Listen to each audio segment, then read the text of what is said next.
حضرت عبداللہ بن عباس رضی اللہ عنہ فرماتے ہیں، گناہ کرتے ہوئے تمہیں اپنے دائیں بائیں کے فرشتوں سے شرم نہ آئے تو تم نے جو گناہ کیا ہے یہ اس سے بھی زیادہ بڑا گناہ ہے۔ تمہیں معلوم نہیں ہے کہ اللہ تعالیٰ تمہارے ساتھ کیا کریں گے اور پھر بھی تم ہنستے ہو۔ تمہارا یہ ہنسنا گناہ سے بھی بڑا ہے، اور جب تمہیں گناہ کرنے میں کامیابی حاصل ہو جاتی ہے اور تم اس گناہ پر خوش ہوتے ہو تو تمہاری یہ خوشی اس گناہ سے بھی بڑی ہے۔ اور جب تم گناہ نہ کر سکو اور اس پر تم غمگین ہو جاؤ تو تمہارا یہ غمگین ہونا اس گناہ کے کر لینے سے زیادہ بڑا ہے۔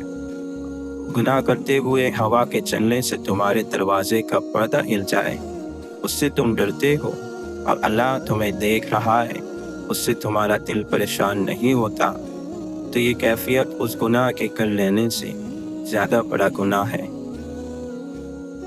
اللہ تعالیٰ جب کسی بندے کے بارے میں جان لیتے ہیں کہ وہ سچی نیت اور اللہ سے اجر کے حصول کے لیے عمل کر رہا ہے تو اس عمل کے راستے میں آنے والی رکاوٹوں کو اللہ تعالیٰ دور فرما دیتے ہیں۔ انسان کو قیامت کے دن جتنا غصہ اپنی زبان پر آئے گا اتنا اور کسی چیز پر نہیں آئے گا۔ یہ بھی تواضع میں شامل ہے کہ تو اپنے بھائی کا جھوٹا کھائے اور پیے۔ حضرت ابو موسیٰ اشعری رضی اللہ عنہ فرماتے ہیں، اے لوگو، رویا کرو، اگر رونا نہ آئے تو رونے جیسی شکل ہی بنا لیا کرو، کیونکہ جہنم والے اتنا روئیں گے کہ ان کے آنسو ختم ہو جائیں گے، پھر وہ خون کے اتنے آنسو روئیں گے کہ اگر ان آنسوؤں میں کشتیاں چلائی جائیں تو وہ بھی چل پڑے۔ جو قرآن کے تابع ہوگا اسے قرآن جنت کے باغوں میں لے جائے گا، اور جو قرآن کو اپنے تابع کرے گا تو قرآن اس کو گرا کر آگ میں پھینک دے گا۔ ہم گناہوں کی بدولت اپنی جانوں پر آگ جلا لیتے ہیں، پھر جب ہم فرض نماز پڑھ لیتے ہیں تو وہ نماز پہلے کے تمام گناہوں کے لیے کفارہ بن جاتی ہے۔ پھر ہم اپنی جانوں پر آگ جلا لیتے ہیں، پھر ہم جب نماز پڑھ لیتے ہیں تو وہ نماز پہلے کے تمام گناہوں کے لیے کفارہ بن جاتی ہے۔ حضرت عبداللہ بن عمر رضی اللہ عنہ فرماتے ہیں، بندے کو جب بھی دنیا کی کوئی چیز ملتی ہے تو اس کی وجہ سے اللہ تعالیٰ کے یہاں اس کا درجہ کم ہو جاتا ہے، اگرچہ وہ اللہ کے یہاں عزت اور شرف والا ہو۔ بندہ اس وقت تک ایمان کی حقیقت کو نہیں پہنچ سکتا جب تک کہ آخرت پر دنیا کو ترجیح دینے کی وجہ سے لوگوں کو کم عقل نہ سمجھے۔ اللہ کے لیے محبت کرو اور اللہ کے لیے بغض رکھو، اور اللہ کے لیے دوستی کرو اور اللہ کے لیے دشمنی کرو، کیونکہ اللہ کی دوستی اور قرب صرف انہی صفات سے حاصل ہو سکتا ہے۔ جب تک آدمی ایسا نہیں بن جائے گا، وہ چاہے کتنی نمازیں پڑھ لے اور چاہے کتنے روزے رکھ لے، ایمان کا مزہ نہیں چکھ سکتا۔ بندے کو سب سے زیادہ جس عضو کو پاک کرنے کی ضرورت ہے وہ اس کی زبان ہے۔ جو بھی مسلمان کسی اونچی زمین میں جا کر یا پتھروں سے بنی ہوئی مسجد میں جا کر نماز پڑھتا ہے تو زمین یہ کہتی ہے کہ اس مسلمان نے اللہ تعالیٰ کی زمین پر اللہ کے لیے نماز پڑھی۔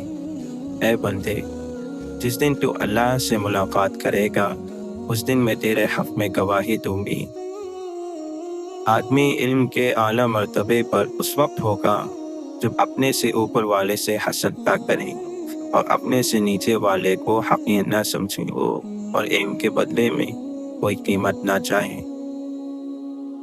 حضرت ابو الدرداء رضی اللہ عنہ فرماتے ہیں، انسان کا دل دنیا کی محبت میں جوان رہتا ہے، اگرچہ بڑھاپے کی وجہ سے اس کی پسلی کی دونوں ہڈیاں آپس میں مل جائیں، لیکن جن کے دلوں کو اللہ نے تقوی کے لیے آزما لیا ہے ان کے دل دنیا کی محبت میں جوان نہیں رہتے، اور ایسے قابل متقی لوگ بہت کم ہوتے ہیں۔ جو موت کو کثرت سے یاد کرے گا اس کا اترانا اور حسد دونوں ختم ہو جائیں گے۔ 3 کام ایسے ہیں جن کو کرنے سے ابن آدم کے سارے کام قابو میں آ جائیں گے۔ تم اپنی مصیبت کا کسی سے شکوہ نہ کرو اور اپنی بیماری کو کسی کو مت بتاؤ، اور اپنی زبان سے اپنی خوبیاں بیان نہ کرو، اور اپنے آپ کو مقدس اور پاکیزہ نہ سمجھو۔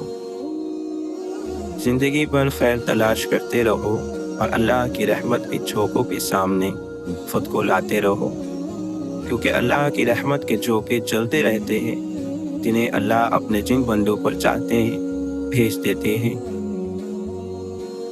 اپنے رب کی ملاقات کے شوق کی وجہ سے مجھے موت سے محبت ہے، اور اپنے رب کے سامنے عاجزی ظاہر کرنے کی وجہ سے مجھے فقر سے محبت ہے، اور گناہوں کے لیے کفارہ ہونے کی وجہ سے مجھے بیماری سے محبت ہے۔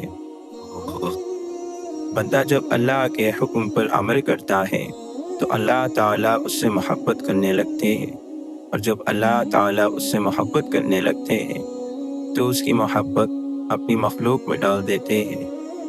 جب بندہ اللہ تعالیٰ کی نافرمانی والا عمل کرتا ہے تو اللہ تعالیٰ اس سے نفرت کرنے لگتے ہیں، اور جب اللہ تعالیٰ اس سے نفرت کرنے لگتے ہیں تو اس کی نفرت اپنی مخلوق میں ڈال دیتے ہیں۔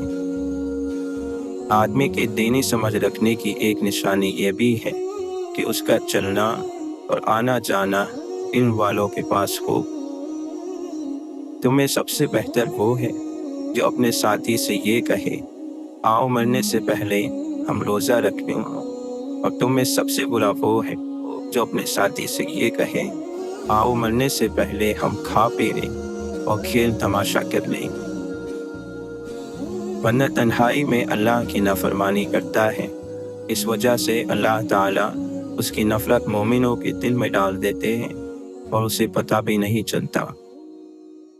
جیسے تم لوگ بات کرنا سیکھتے ہو، ایسے ہی خاموش رہنا بھی سیکھو، کیونکہ خاموش رہنا بہت بڑی بردباری ہے، اور تمہیں بولنے سے زیادہ سننے کا شوق ہونا چاہیے۔ اور کبھی لایانی کا بول نہ بولا کرو، ہنسی کے بات کے بغیر خواہ مخواہ مت ہنسو، اور بلا ضرورت کسی جگہ مت جاؤ۔ انسان اس وقت تک متقی نہیں بن سکتا جب تک علم حاصل نہ کرے، اور علم کے ذریعے سے حسن و جمال تب حاصل ہو سکتا ہے جب اس پر عمل کریں۔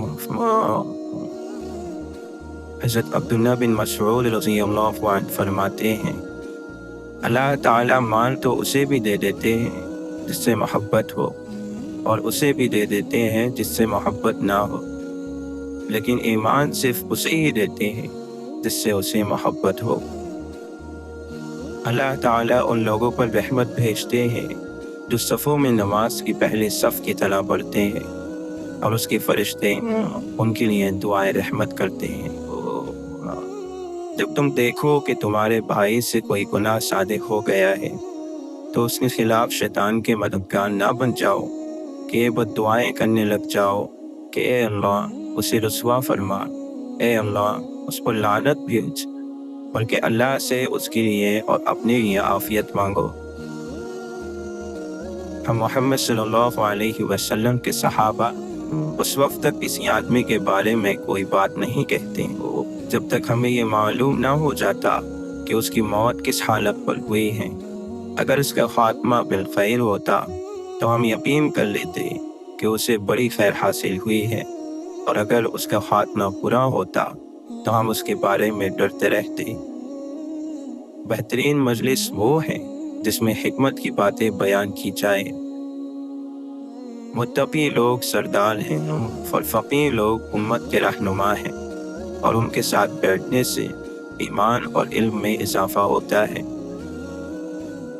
جیسے اونٹوں کے بیٹھنے کی جگہ میں اونٹ ہوتے ہیں، ایسے سلاطین کے دروازوں پر فتنے ہوتے ہیں۔ جو دنیا کو چاہے گا وہ آخرت کا نقصان کرے گا، اور جو آخرت کو چاہے گا وہ دنیا کا نقصان کرے گا۔ لہٰذا ہمیشہ باقی رہنے والی آخرت کی وجہ سے فانی دنیا کا نقصان کر لو۔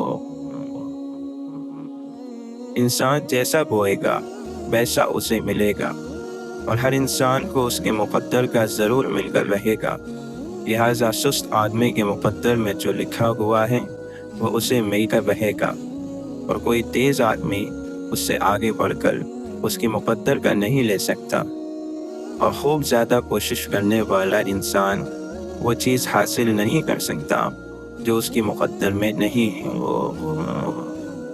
جو بڑا بننے کے لیے خود کو اونچا کرے گا، اللہ اسے نیچا کرے گا، اور جو عاجزی کی وجہ سے خود کو نیچا کرے گا، اللہ تعالیٰ اسے بلند کرے گا۔